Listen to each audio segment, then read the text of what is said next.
ஆவிக்குரிய உயிர் இல்லாத மரித்த ஒரு மனிதனிடத்துல வசனம் பேச முடியாது.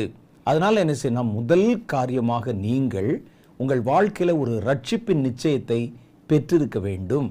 கிறிஸ்துவனுடைய இரத்தத்தினால நீங்கள் உயிர்ப்பிக்கப்பட்டிருக்கணும், ரட்சிக்கப்பட்டிருக்கணும். எல்லாவற்றுக்கும் மேல நீங்கள் பரிசுத்தாவின் அபிஷேகத்தை கண்டிப்பாக பெற்றிருக்க வேண்டும். காரணம் என்ன தெரியுமா? வேதத்தை எழுதினவர் ஆவியானவர். வேத வசனம் ஆவியாய் இருக்கிறது, ஜீவனாக இருக்கிறது.